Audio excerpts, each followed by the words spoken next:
conhecimento, né, pela devocional da Maíne, lembrando também de fato de Cristo ser o nosso remidor, na oração da Nilce, e também, principalmente, falando sobre Cristo como a razão de todas as coisas, como vimos na devocional do nosso irmão Senhor Osei. E tudo que nós fizemos aqui nessa manhã, nada mais, nada menos, foi do que apontar para aquele que é o centro do Natal. Muito obrigado, meus Celso. E nessa manhã eu gostaria de compartilhar com os irmãos a exposição de Gálatas, capítulo 4. Gostaria que os irmãos abrissem as suas Bíblias em Gálatas, capítulo 4.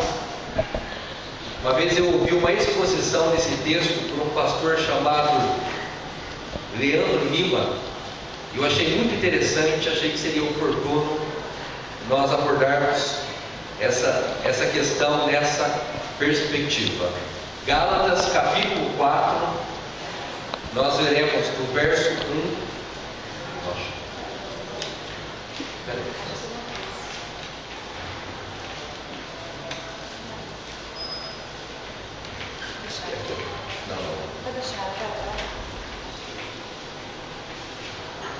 Bom, nós vamos ver então do verso 1 ao verso 7. Eu vou ler o verso primeiro e gostaria que cada irmão lesse um versículo desse texto que nos diz assim: digo, pois, que durante o tempo em que o herdeiro é menor, em nada difere de escravo, posto que é ele senhor de tudo. Mas são tutores e curadores até o tempo pré-determinado pelo Pai. Assim também nós, quando éramos menores, escravos, devemos sujeitos ao rudimento do mundo. Vindo, porém, na plenitude do tempo, Deus enviou seu Filho, nascido de mulher, nascido sob a lei, para resgatar os que estavam sob a lei, a fim de que recebessem os dados são porque vós sois filhos,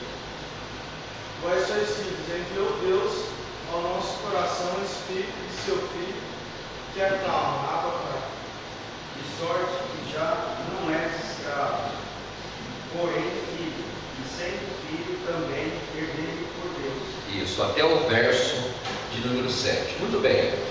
Antes de mais nada, eu quero começar o nosso estudo com uma frase que diz assim, proferida pelo próprio reverendo Leandro: essa é uma época bonita do ano. Os enfeites, as luzes, a criatividade são coisas que nos causam admiração. Mas por outro lado, é uma época triste, porque infelizmente o que se celebra no mundo afora não é o nascimento de Cristo e nem a mensagem de boas novas. É como fazer uma festa de aniversário e não convidar o aniversariante. Todos falam do nascimento de Cristo, mas poucos se importam com Cristo. O aniversariante é ignorado. A primeira coisa que eu queria considerar com os irmãos é que nós não somos aquele tipo de cristão que pensa que as coisas que dizem respeito ao Natal, no sentido humano da palavra, seja pecado. Nós não consideramos, por exemplo, que seja uma afronta ou um pecado as pessoas que armam, por exemplo, uma árvore de Natal. Ela não está na Bíblia, ela não é um símbolo cristão, mas nós não achamos que isso tem algum efeito espiritual negativo sobre a igreja ou sobre as pessoas. Ir ao shopping, por exemplo, na época do mês de dezembro, tirar fotos com os enfeites e até mesmo com um bom velhinho, nós não achamos que uma pessoa vai para o inferno ou que ela esteja cometendo um delito espiritualmente grave por fazer essas coisas. Mas o grande problema das celebrações de Natal do mundo moderno e até mesmo da igreja cristã é que ela não consegue concentrar-se naquela que é a razão central da data em si, que é o nascimento de Cristo como o evento histórico mais importante da história. Então, quando nós olhamos para o Natal e quando nós chegamos nessa época, veja bem, para muitas pessoas é uma época triste do ano, porque todo mundo fala que era uma época onde as famílias se reuniam, mas não se reúnem mais. É uma época onde você não consegue mais ter os mesmos níveis de encontros familiares que antigamente. E o fato de nós nos sentirmos tristes nessa época do ano, ela dá muitas vezes por nós não estarmos olhando para a sua razão principal. E qual é a razão principal? É o nascimento de Cristo. Alguém disse certa vez, e eu vou mencionar essa frase no sermão, que o grande milagre não foi o homem ter colocado os seus pés na lua, mas o grande milagre é quando Deus colocou os seus pés na onde? Na terra. Esse é o milagre. Essa é a grande questão de tudo. Isso é o que interfere, o que muda a realidade de todas as coisas. Então, quando Paulo escreve essa carta para a igreja dos Gálatas, embora não seja o mesmo contexto, mas o que ele está querendo fazer, o que ele está fazendo de uma maneira muito efetiva, é falar que o nascimento de Cristo e a obra de Cristo são as boas novas propriamente dito. Todo mundo vive aguardando uma boa notícia. E o que é a grande notícia que as pessoas querem ouvir? Elas querem receber a notícia de que vão ter um aumento de salário, elas estão aguardando a boa notícia de que o governo fará alguma coisa para isentá-los dos impostos, elas aguardam uma boa notícia de se passar ou não nas matérias da escola ou da faculdade, mas a grande notícia e a boa nova, ela não diz respeito ao contexto humano desse mundo, mas sim as boas novas de que um dia Cristo veio ao mundo. Para a pessoa que aceitou a Cristo como seu Salvador, a verdadeira boa nova é o Evangelho. A boa nova diz que os pecadores podem ser perdoados e ir para o céu por causa da obra de Jesus. Então essa mensagem que Paulo estava pregando sobre as boas novas, falando da obra de Cristo, ela estava sendo atacada por algumas pessoas, como ela sempre foi atacada em todas as épocas, em todo o contexto, em toda a época, e ele escreve essa carta para falar que Cristo é suficiente. E esse é o tema central do capítulo 4, onde nós lemos a suficiência de Cristo, de tal fato que se nós hoje podemos ser chamados de filhos de Deus, como vimos na devocional do Senhor Osei, não é porque nós fizemos alguma coisa de boa, não é porque nós temos uma posição elevada, e eu achei muito interessante a parte que diz que tanto o pastor, como o Papa, como qualquer autoridade de qualquer outra igreja, como qualquer pessoa de qualquer outra função, de qualquer nível ou grau de formação ou condição social, todos necessitam de Cristo.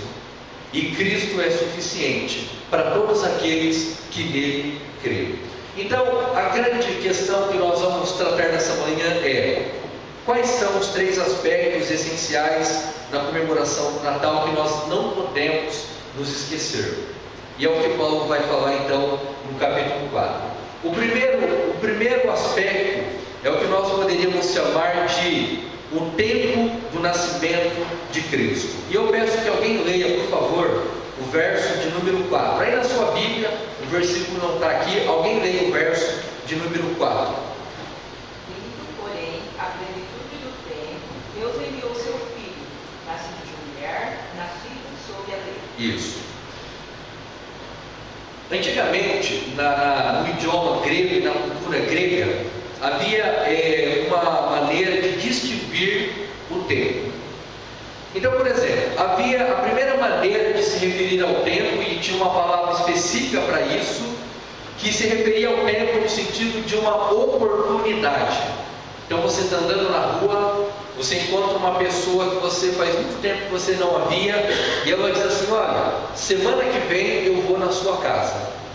Ela não disse que vai lá com certeza. Algum dia da semana que vem, se surgir uma oportunidade, eu irei na sua casa. Ela não está determinando em que situação exata será. Mas existe uma segunda palavra, e é a palavra cronos, que ela se refere ao tempo exato. Ela se refere a um momento específico. E a palavra grega é a palavra cronos, de onde vem cronômetro, de onde deriva todas as palavras que estão relacionadas com a marcação do tempo dado por um relógio. A pergunta que eu quero fazer é a seguinte: quando Paulo diz no versículo 4 que veio a plenitude, que na plenitude do tempo Deus enviou o seu Filho, ele está se referindo ao tempo, a uma oportunidade que surgiu, ou a um tempo determinado exato? Determinado exato. Será que é? Sim ou não? Sim. Por que nós sabemos isso? Ou por que achamos dessa maneira? Porque para Deus tudo tem o seu tempo exato. Né? Certo. Então Ele não- veja, Porque tem que estar, Deus tarda, mas não falha. Não, Deus não tarda, porque ele vem no tempo certo. no tempo certo. Exatamente. Por que eu estou dizendo isso? Porque quando nós olhamos para a história do nascimento de Cristo, parece que tudo foi improvisado, não parece? A gente ouviu aqui a devocional agora há pouco. Então veja, primeiro, José e Maria moravam na onde? Nazaré. Nazaré, que era na região norte de Israel. Pela profecia, eles precisavam ir para Belém, que é na região sul de Judá. Hoje, sim, tanto no assunto. Nazaré seria onde hoje, nos nossos dias hoje? Perto de que cidade mais assim falado ou não temos um mapa? Não, não saberia dizer, mas diria que é na região de Jerusalém. Jerusalém por ali. Exatamente. Eu não sei se é o mesmo nome hoje. Israel quando existir, foi voltar a existir depois da. Em 42. Isso, aí não tocou com o mesmo nome. Você sabe, Edgar? Recentemente está tendo expedições arqueológicas no local, então não existe mais a cidade de Nazaré. As delimitações dos tempos bíblicos. Então, é um esclarecimento, uma boa pergunta e uma boa resposta. Não saberia dizer exatamente. Era dentro daquele espaço. Mas pelo levantamento que é feito, então eles estavam na região norte, mas pela profecia eles deveriam ir pela região sul. Então eles não tinham meio de transporte, Maria estava grávida, não havia hospedagem em Belém, e a distância provável entre as duas cidades era de 100 quilômetros, segundo os estudiosos. Não parece que é tudo não parece que é tudo um improviso? Não parece que tudo foi feito de uma maneira que não havia uma ordem? Aos olhos humanos não havia nenhuma programação, mas aos olhos de Deus estava tudo determinado. Todos os eventos foram planejados e determinados por Deus. Não era coincidência, era providência. E por que nós sabemos? Porque quando Paulo se refere a esse evento em Gálatas capítulo 4, ele diz: vindo, porém, a plenitude do tempo, Deus enviou o seu Filho. E eu quero explicar essa expressão usando aqui a imagem de uma ampulheta. Eu não sei se alguém já viu esse objeto em algum lugar, mas é um objeto muito interessante que deve ter em algum museu por aí afora. Mas a ampulheta era um instrumento que era usado antigamente para marcar o tempo. Então, quando Paulo se refere à plenitude do tempo, de uma certa maneira, esse instrumento pode ajudar a gente a entender. Por quê? Porque quando o último grão de areia caiu nos desígnios de Deus, então chegou a hora. Tudo foi exatamente cronometrado. Então imagina aquela ampulheta onde a areia vai descendo devagarzinho. Então quando o último grão de areia ele caiu, ele chegou naquele tempo, Deus falou: é agora. E por que é importante nós entendermos isso? Para que nós não olhemos para a história de Cristo de um ponto de vista infantilizado, que é como que nós fazemos. Nós então, quando vamos ensinar para os nossos filhos, como nós ouvimos aqui na história, nós contamos os eventos, mas nunca paramos para pensar nele como algo que foi planejado, que foi determinado, que foi exatamente executado. Por exemplo, por que Cristo nasceu num dos lugares mais indignos? Indignos que eu digo porque naturalmente ninguém ia querer que o seu filho nascesse dentro de um curral. As pessoas nem gostam do cheiro do curral. Você vê uma pessoa da cidade que chega no sítio, quando ele vai para o curral, ele sente prazer naquilo? A não ser se na hora de beber o leite. Mas quem é do sítio, quem é do interior gosta. Mas quando a pessoa de fora, eles não gostam. Por que Cristo nasceu num lugar que, socialmente falando, era um lugar desprezível? Para mostrar a sua humildade. Para mostrar a sua humildade e muito mais do que isso, para mostrar que a grandeza residia nele e não no lugar. Não no lugar. Poderia ser em qualquer outro lugar, mas nós vemos então que tudo tem um propósito. Ainda usando o exemplo da ampulheta, quando Paulo fala da chegada desse tempo, ele usa essa palavra para pré-anunciar a chegada daquilo que foi anunciado na Escritura, e refere-se também à chegada de um novo tempo, do tempo messiânico da chegada do Filho de Deus. Quando uma pessoa diz assim: olha, eu queria que Deus falasse comigo da mesma maneira que ele falava com Abraão. A gente não pensa assim às vezes? Eu queria que Deus se revelasse a mim num sonho, igual ele fez, por exemplo, com Samuel. A gente fica pensando que antigamente era melhor do que hoje, porque antigamente eles tinham a Arca da Aliança, porque antigamente Deus conduziu a nação 40 anos no deserto por uma coluna de fogo e uma coluna de nuvem, protegendo do sol e protegendo do frio. Aí nós pensamos, isso que era um tempo bom, porque eles viam a Deus. Só que isso é o maior engano, porque na verdade o verdadeiro tempo ele começa quando? Quando Cristo vem. Nós vivemos a melhor época de todas, porque nós temos o acesso à história de Cristo e temos acesso à palavra de Deus. As pessoas estão carentes da palavra de Deus, mas elas a têm tão próximo delas, que eu vi até uma frase ontem que dizia exatamente isso. Uma pessoa que fica desejando ouvir a voz de Deus e não abre a sua Bíblia, é que nem alguém que morre de sede do lado de um riacho. Pode falar, Cláudio. Quando falou do tempo exato, esse tempo exato é exato por ele, tá? Quem tem o domínio, ou seja, sabe o tempo, é Deus. Isso. Os homens não sabiam o tempo. Exatamente. Mas o que certificava que aquele tempo foi exato, certinho, foram os acontecimentos. E os profetas já falaram. Então, quando eles começaram a associar as profecias com o que estava acontecendo, exatamente, falei isso no tempo. Por isso tudo corresponde. Por isso que Pedro usou quando ele pegou e falou lá para os gentios. Quando José Camarino falou assim, ele desconfiou e falou: será que essa mulher é mesmo, sabe? Isso. O que o anjo usou para dar certeza para ele que era aquilo? Uma profecia de Isaías. Isso. Olha, sua mulher é a Espírito Santo, porque lá em Isaías já tinha disse que uma mulher, uma virgem, ia ter um filho, e essa virgem é exatamente. Entendeu? Então, o tempo, a gente não sabe. A ampulheta no final do tempo também está rolando. Exatamente, isso. A gente não sabe. O que identifica? As profecias, sabe? As dicas que a Bíblia dá. Exatamente. Essa colocação é precisa, porque nós achamos que nós conhecemos os tempos. Só que veja, a nossa existência é uma existência de 80 anos, 90 anos e talvez 100 anos para alguns, mas não mais do que isso. O que nós sabemos sobre o tempo? Mas quando Paulo se refere à plenitude do tempo no versículo 4, ele está falando, conforme a colocação do Cláudio, é que Deus conhece os tempos. É igual quando você vê, por exemplo, uma pessoa graduada como os cientistas modernos, e eles tentam então desvendar ou ridicularizar a existência de Deus. Mas veja, é um nada querendo falar de alguém que é tudo. É uma pessoa que não consegue controlar nem uma estação de um tempo, querendo interferir na ordem natural de alguém que criou o universo. Então, o que isso nos mostra em todo caso?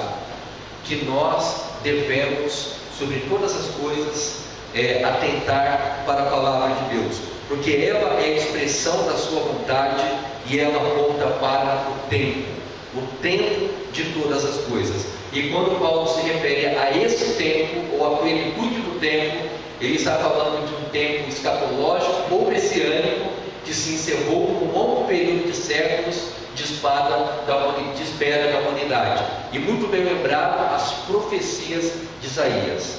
Tudo que foi profetizado em Isaías aconteceu exatamente cronometrado no livro e nos evangelhos de Mateus e nos demais evangelhos. Então essa é a primeira lição. Houve um tempo determinado. A história de Jesus não é uma sucessão de equívocos ou de circunstâncias aleatórias que finalmente acabou dando certo. Não. Embora tudo pareça em algum sentido não ser planejado, mas aos olhos divinos tudo estava determinado. A segunda lição que eu quero rapidamente meditar com os irmãos é falar sobre o modo do nascimento de Cristo. E ainda no versículo de número 4, na segunda parte, diz: nascido de mulher e nascido sob a lei. Então Paulo usa dois designativos para falar do nascimento de Cristo. O primeiro que ele usa é que Cristo foi nascido de mulher. Deus poderia ter enviado Cristo por outros meios? Sim ou não? Sim. Poderia ter surgido uma criança do nada. Ele poderia simplesmente ter colocado o menino Jesus na porta de uma família qualquer, sem ter passado pelo nascimento virginal. Poderia ter enviado Cristo já na figura de adulto. Poderia ter enviado Cristo a exemplo de como ele enviava os anjos, mas não foi assim. Ele enviou Cristo nascido de mulher. E por que precisava ser assim? Porque somente através da humanização de Deus, sendo submisso a todas as questões humanas e sendo humano legitimamente, é que ele poderia cumprir o seu propósito. Então aqui nós precisamos fazer um outro paralelo. O paralelo com quem? Com o primeiro Adão. Então o primeiro Adão, ele era perfeito, ele não tinha pecado, ele foi colocado numa situação, num ambiente perfeito, onde ele deveria servir a Deus, mas ele cedeu ao pecado e caiu. O segundo Adão, ele veio na mesma condição, na mesma situação de não ter pecado, no entanto, com a diferença de que o contexto do mundo já estava deteriorado pelo pecado.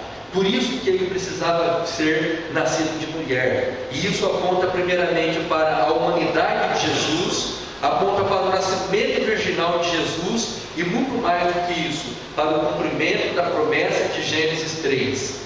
Qual era a promessa de Gênesis 3? Vir e esmagar a cabeça da serpente. Exatamente. É interessante, né, que depois que Adão e Eva pecaram, e eles estão ali naquela conversa com Deus, e Deus está então lançando sobre eles a consequência dos seus pecados, imediatamente nós temos ali uma mensagem de boas novas.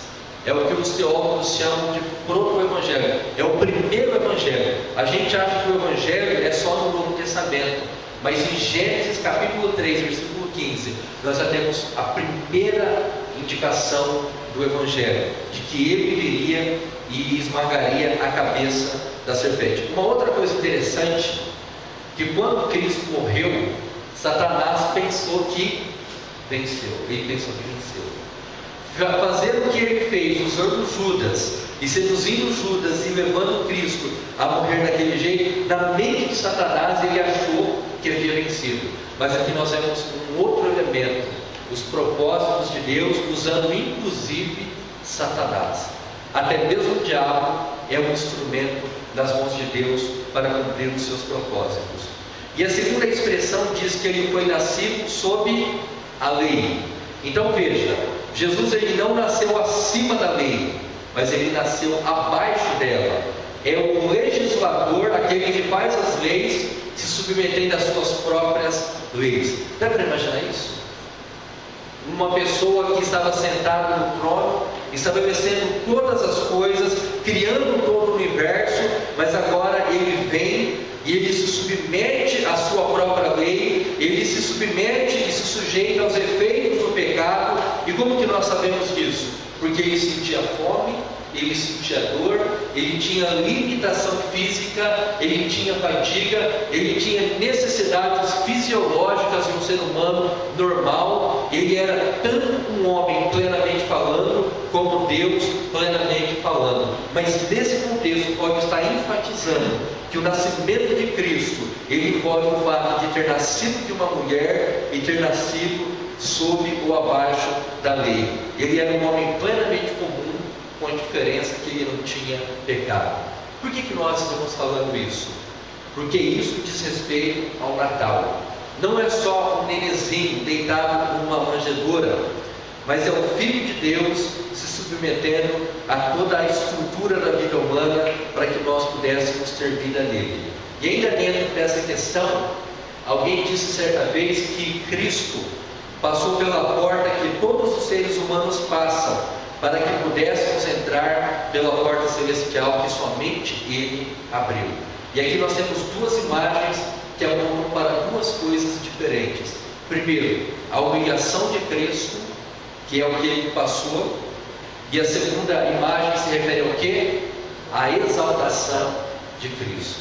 Como o Paulo colocou no exemplo anterior, da mesma maneira que o tempo estava sendo determinado pela ampulheta do nascimento de Cristo, esse tempo está correndo, e Ele determinará qual o próximo evento. Não o fim do mundo, antes a vinda de Cristo. A vinda de Cristo é o próximo evento que a igreja deve aguardar ansiosamente. E finalmente, qual é o propósito então do nascimento de Cristo? Eu gostaria que os irmãos me auxiliassem, que alguém lesse, por favor, o verso de número 3 e o verso de número 5. Quem achou pode ler. Assim também nós, quando éramos menores, estávamos servilmente sujeitos ao sofrimento do mundo, para resgatar os que estavam sob a lei, a fim de que recebessem então a adoção de filhos. Isso. Então, o que o apóstolo Paulo está fazendo agora, e o que ele está falando, é sobre o propósito. E antes da gente pensar no propósito, a gente tem que pensar na nossa realidade antes de Cristo. Ninguém para pensar sobre isso. Mas como era a vida de uma pessoa, ou como é a vida de uma pessoa sem Cristo?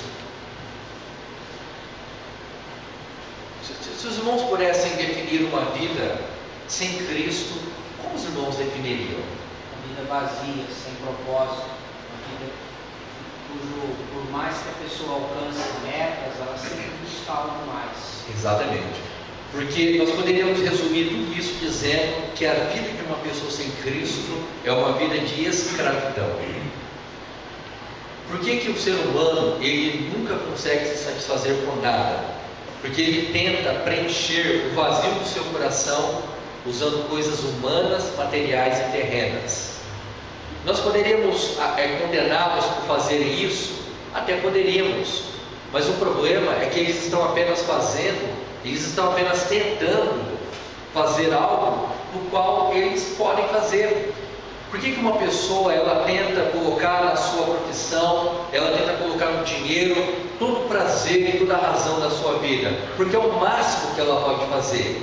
O versículo 3 diz que nós, quando éramos menores, estávamos servilmente sujeitos aos rudimentos do mundo. Quando Paulo se refere aos rudimentos do mundo, ele está se referindo a essa estrutura podre, corrompida, desgastada, destroçada. E poderíamos usar vários adjetivos para se referir aos rudimentos desse mundo.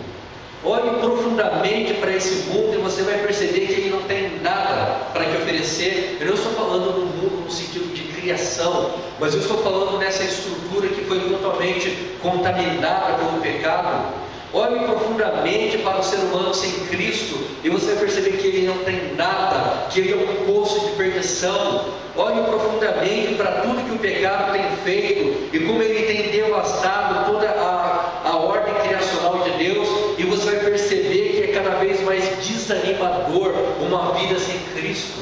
Em Romanos fala que a criação geme por causa dos efeitos do pecado. Não há absolutamente nada que você faça nessa existência que o pecado não atrapalhe, não tente estragar, não tente corromper. Quando uma pessoa tem uma vitória, nós somos tentados a sentir mais inveja do que alegria. O que é isso? São os rudimentos do mundo no nosso coração.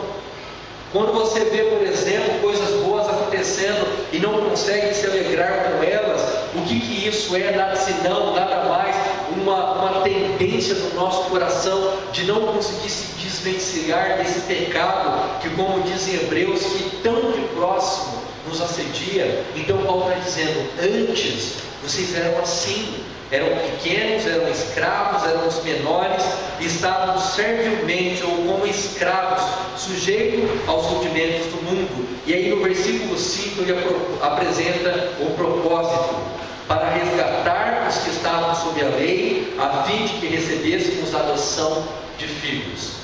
Por que o Natal é uma data maravilhosa? Não é porque a gente reúne a família em volta de uma mesa, não é porque é uma época de celebração, de muita fartura na comida, não é porque é uma época onde você pode tirar umas férias, um descanso do seu trabalho, não. Mas é porque é precisamente nessa época que nós olhamos para o evento determinado por Deus que aconteceu na história, que tornou possível a nossa libertação e o nosso resgate. Então antes nós éramos escravos da lei, e nós então seríamos totalmente condenados por ela. Mas agora nós recebemos a adoção de filhos. Você consegue perceber como esse evento foi o início de todo um projeto estabelecido por Deus, que tornou possível a nossa filiação. Mas a maior parte das pessoas acreditam que o Natal é só... Bom, só um instantinho, Cláudio.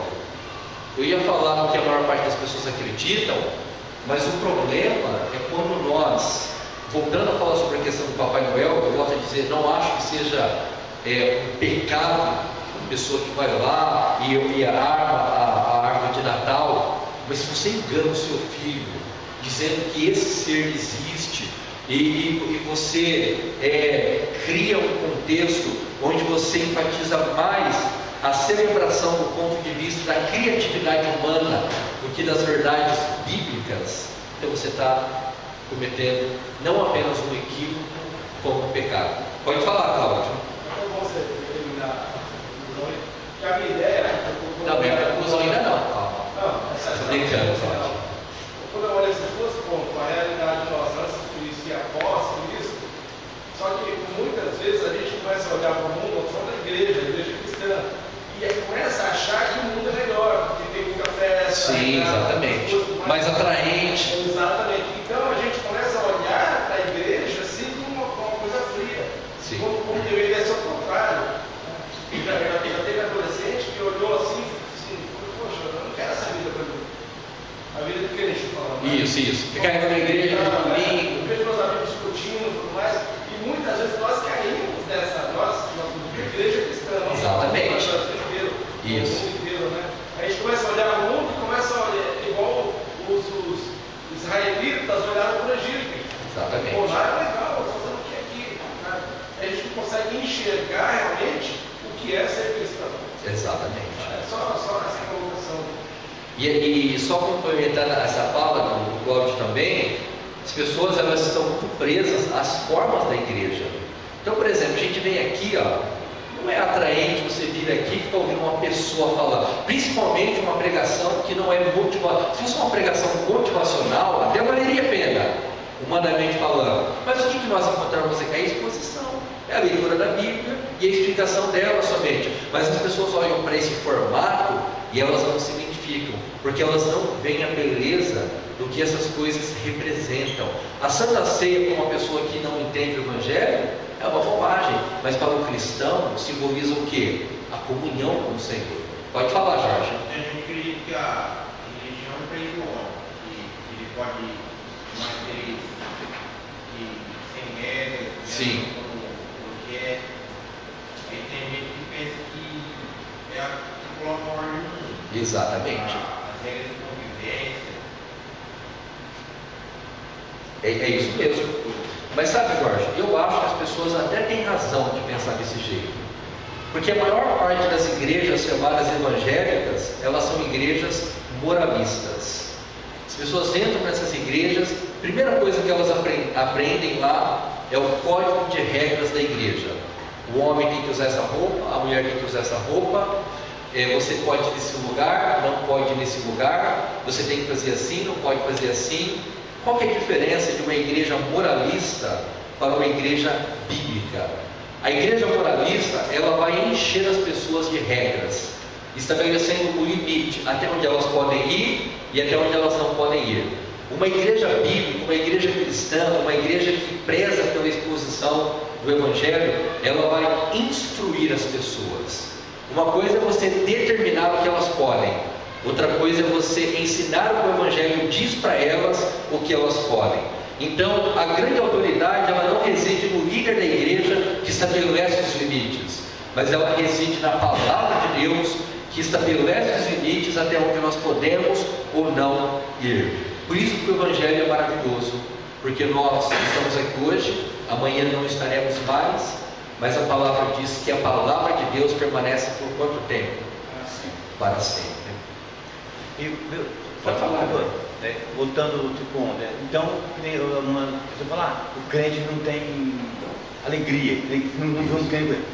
Ontem à noite no jantar lá. Sim, como que não era uma alegria? Que fraternidade não gostou, não foi aquilo ali? Onde todo mundo sentaram, conversaram, né? Então, ali quem conversava, foi conversando. Então, eles acham que a gente não tem alegria, exatamente. Não faz festa, não faz nada, só igreja. Não é exatamente isso, né? Nós trabalhamos, nós comemos, nós viajamos, nós passeamos, nós vamos pra praia, vamos em tudo. Sofremos, fazemos o que eles só não fazemos o que eles fazem isso no mundo, mas a gente participa. Mas às vezes fazemos também. Sim. Então, não pode dizer assim, desde as suas festas de bebedeiras, de bagunça e tudo, só isso não fazemos. Mas às vezes fazemos. Isso, não, assim, não pode dizer entre os cristãos, né? Sim, da igreja. Não, mas eu vou dizer entre os cristãos mesmo. Nós não cometemos os mesmos pecados que o mundo, muitas vezes. Então, eles acham que nós não fazemos nada, né? Sim, mas eu entendi, é isso mesmo. Mas qual que é o problema? Qual que é a questão dessa? São os conceitos. Você pergunta para um jovem de 20 anos que não conhece o Evangelho, o que é alegria para ele? O que ele vai responder?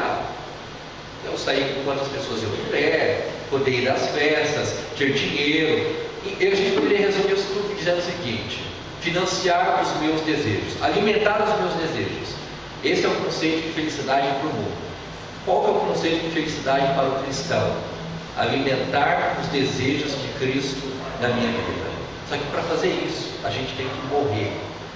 E ninguém gosta de morrer, exceto aqueles que foram transformados pelo Evangelho.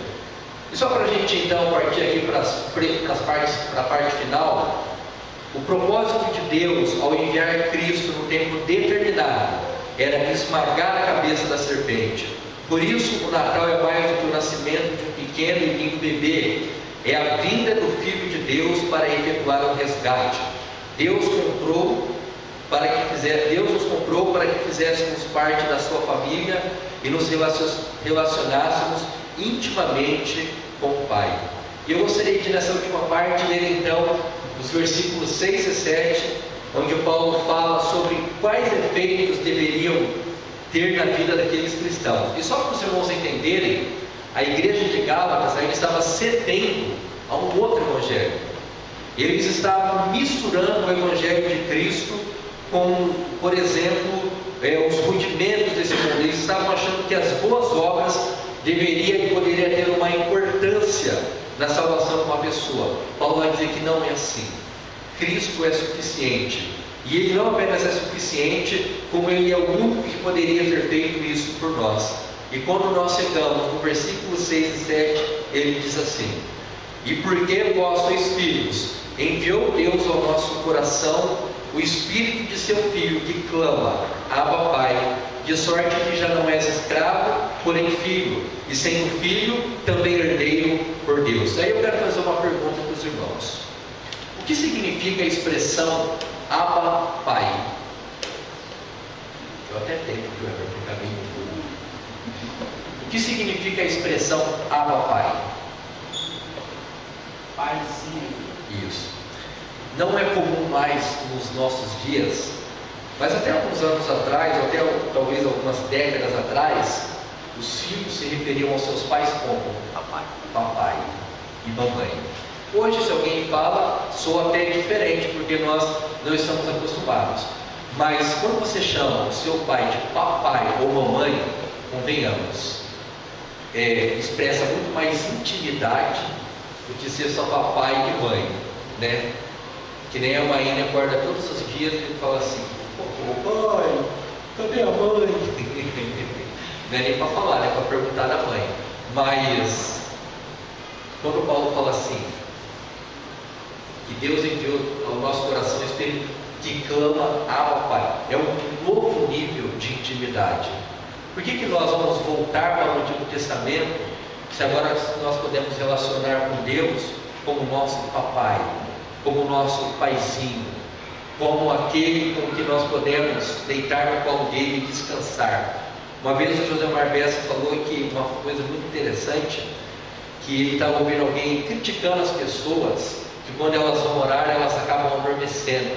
Aí ele falou assim: eu nunca fiquei bravo com meu filho quando eu estava contando uma história para ele e ele adormeceu nos meus braços. Então, quando nós adormecemos nos braços de Deus, é porque nós estamos numa presença de alguém que nós descansamos. Mas qual que é o problema? Nós olhamos para Deus apenas como juiz. Mas Ele não é só um juiz. Para nós, Ele é o nosso Pai. E como Pai, faz todo sentido que nós nos sintamos à vontade. Veja bem, não estou dizendo que nós seremos irreverentes, mas totalmente à vontade e descansados. Pode falar. Então, quando nós começamos a oração e dormimos em acabar, nós descansamos. Porque, né? Muitas vezes a gente começa a oração até deitado, né? E vai acordar depois, depois que o galo já cantou, né? Continuou no outro dia. E aí, no dia parou. Então, no caso, não é dizer assim, né? Mas a criança ela dorme porque ela está ouvindo o pai falar, ela está seguro no braço do pai. Exatamente. E assim nós temos que orar e depois descansar seguro. Eu não estou dizendo que nós vamos dormir nas orações. Mas eu estou dizendo assim que, eventualmente, quando você eleva a sua mente a Deus, e você adormece, não está cometendo um pecado, está descansando na presença daquele que te dá conforto, que não é uma coisa muito fácil também, porque a nossa mente sempre está tão angustiada pelas coisas desse mundo.